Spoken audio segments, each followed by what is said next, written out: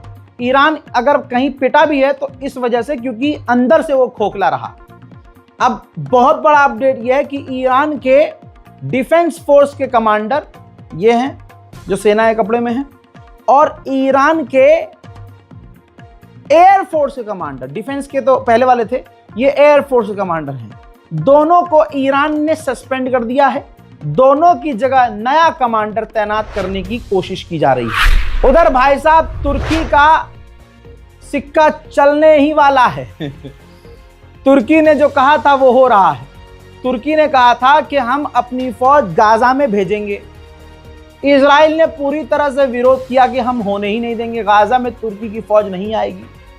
अब खबर यह है कि तुर्की ने वो फौज की टुकड़ी तैयार कर ली है और अमेरिका खुद प्रेशर बना रहा है इजराइल पर कि तुर्की की फौज को गजा के अंदर तैनात होने दो।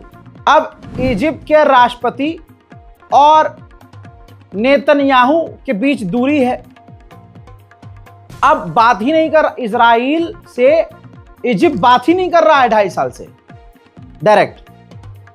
तो अब अमेरिका प्रेशर बना रहा था कि नहीं, बात करो, बात करो, बात करो, बात करो, बात करो।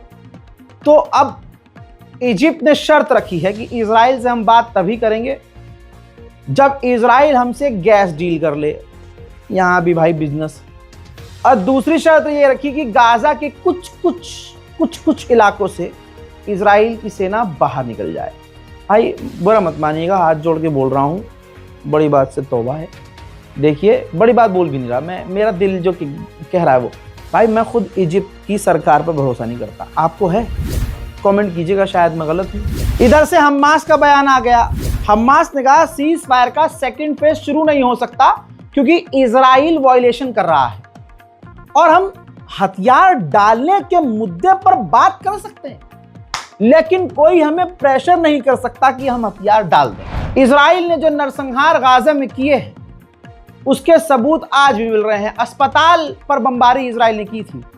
अस्पताल के मलबे के अंदर 15 और फिलिस्तीनियों की लाशें मिली हैं जिनका पहचानना नामुमकिन है। सड़ चुकी हैं लाशें। बड़ी मुश्किल से फिलिस्तीनियों की लाशों को दफनाया गया। उधर यूएन ने साफ कहा है, ऑफिशियल स्टेटमेंट दिया है कि सीज फायर के बावजूद गाजा के अंदर आज भी भूखमरी है। हजरात, इसीलिए छोटी छोटी कोशिश हम कर रहे हैं। ये वीडियो मैं आपको दिखा चुका हूं। इससे पहले भी हमने जो वीडियोस दिखाए हैं, हमने मदद भेजने की कोशिश की है। ये आपकी ताकत है, ये भारत के मुसलमानों की मोहब्बत है फिलिस्तीन गाजा के लिए कि उन्होंने बहुत कुछ किया उनके लिए। और अभी भी जो हम कंटिन्यू गाजा में अपने फ्रीलांसर पत्रकारों से बात कर रहे हैं, भाई वो पत्रकार सूख के कांटा हो चुके हैं। वो बहनें जिनसे हमारी बात चल रही है, गाजा में जो रहती हैं, बता रही हैं कि भुखमरी से हालात बुरे हैं और बदतर हैं, बहुत दिक्कत है। लिहाजा इस बारकोड का इसीलिए इस्तेमाल करिए, और अकाउंट डिटेल नीचे लिखा हुआ है, इसीलिए इस बारकोड का और अकाउंट डिटेल का इस्तेमाल कीजिए ताकि हम, आप और हम कुछ लोग मिलकर थोड़ी थोड़ी मदद गाजा में पहुंचा सके। गुनाह बहुत है भाई, ये एक मौका है कुछ सवाब कमाने का। यूरोप का सबसे बड़ा म्यूजिकल प्रोग्राम है जिसमें सारी दुनिया के गायक पहुंचते हैं, यूरोप का है ये। अब ज्यादातर देश के लोग, सरकार नहीं, देश के लोग मानते हैं कि हमें इजराइल को इसमें शामिल नहीं होने देना चाहिए। अब ब्रिटेन अधिकारी तौर पे तो, सरकार के तौर पे तो, गवर्नमेंट ऑफिशियल की तरह इसका बायकॉट नहीं कर रहे हैं कि इजराइल को भाई बाहर निकाल दो यूरोविजन से, लेकिन 70% बरतानिया के लोग ये मानते हैं कि हमें भी, यानी ब्रिटेन को भी, यूरोविजन का बायकॉट करना चाहिए क्योंकि इजराइल को यूरोविजन से निकाला नहीं जा रहा है। हजरात, जिन फिलिस्तीनियों को इजराइल ने जेल से रिहा किया है उनको विदेश डिपोर्ट कर दिया इजराइल ने, कहाँ किया है नहीं पता, और उनके परिवार वालों को उनकी जानकारी दे नहीं रहा है, न मिलने दे रहा है। हालात गाजा में बहुत ही बुरे हैं। अभी भी लोग टेंटों में रह रहे थे तो बारिश होने लगी, बरसात हो गई, ठंड हो गई। अब टूटी फूटी जो मस्जिदें हैं, तस्वीर देखिए, गाजा के लोग मस्जिदों में रहने में मजबूर हुए हैं। और ये तो बस वक्त की बात है, वरना इजराइल ने इस मस्जिद को भी अगर बम लगाकर उड़ा दिया, मिसाइल दाग दी, तो क्या ही कह सकते हैं। इजराइल कभी भी कुछ भी कर सकता है। हालात बुरे हैं। वेस्ट बैंक में इजराइल का झुंड जाता है, 6 अलग अलग इलीगल सेटलमेंट करता है, पोस्ट बनाता है, फिलिस्तीनियों को परेशान करता है, उनको भगाता है, उनके घर पर जबरदस्ती रहने लगता है। ये इलीगल सेटलमेंट था। इजराइल की गवर्नमेंट को पता चला, इजराइल ने कहा अच्छा आपने कब्जा कर लिया, लो हम अप्रूव कर रहे हैं, वो आज से लीगल है, रहो आराम से। कुछ लोग मुझसे कहते हैं भाई कतर ऐसा नहीं है, कतर बहुत बढ़िया देश है, कतर तो भाई अमेरिका इजराइल के पचड़ों में रहता नहीं, उनकी हाँ में हाँ मिला। अच्छा भाई, हलाल खाया करो तो तुम्हें हराम चीज़ें अलग ही दिखेंगी। तवज्जो चाहूँगा आपकी। हजरात, ये रहा सबूत, ये रहा वीडियो, सोर्स आपके सामने है। कतर और अमेरिका ने डील कर ली है कि दोनों एक दूसरे के साथ इंटेलिजेंस शेयर करेंगे। यानी इसका मतलब यह है कि अभी ईरान पर अगर हमला हुआ या ईरान कुछ करेगा तो इसकी इंटेलिजेंस की जानकारी कतर अमेरिका को देगा। अमेरिका कतर को बिल्कुल अपना सगा मानता है।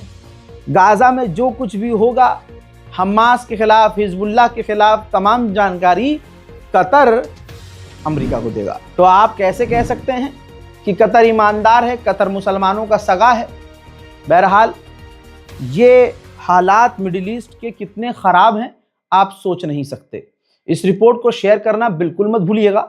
चैनल को सब्सक्राइब कीजिए। हमारे जो दूसरे चैनल रज़ाग्राफी सोशल है, जिसके बारे में आपको मैं लगातार हर दिन बता रहा हूँ, इसमें अलग अलग ऐतिहासिक कहानियाँ मैंने पोस्ट करी हुई हैं। जाइए देखिए। अगर आपको हथियारों में इंटरेस्ट है, फाइटर जेट के बारे में जानना है, इतिहास की कहानियों के बारे में, मुसलमानों ने इस दुनिया को क्या क्या दिया है, ये तमाम चीज़ें जाननी है तो रज़ाग्राफी सोशल पर जाइए, वीडियोस को देखिए और शेयर कीजिए। उस वीडियोस पर भी हम कॉपीराइट नहीं मारते हैं। डाउनलोड कीजिए, फेसबुक पर शेयर कीजिए, इंस्टाग्राम पर शेयर कीजिए, बस आप मेंशन ज़रूर कर दीजिएगा। जय हिंद।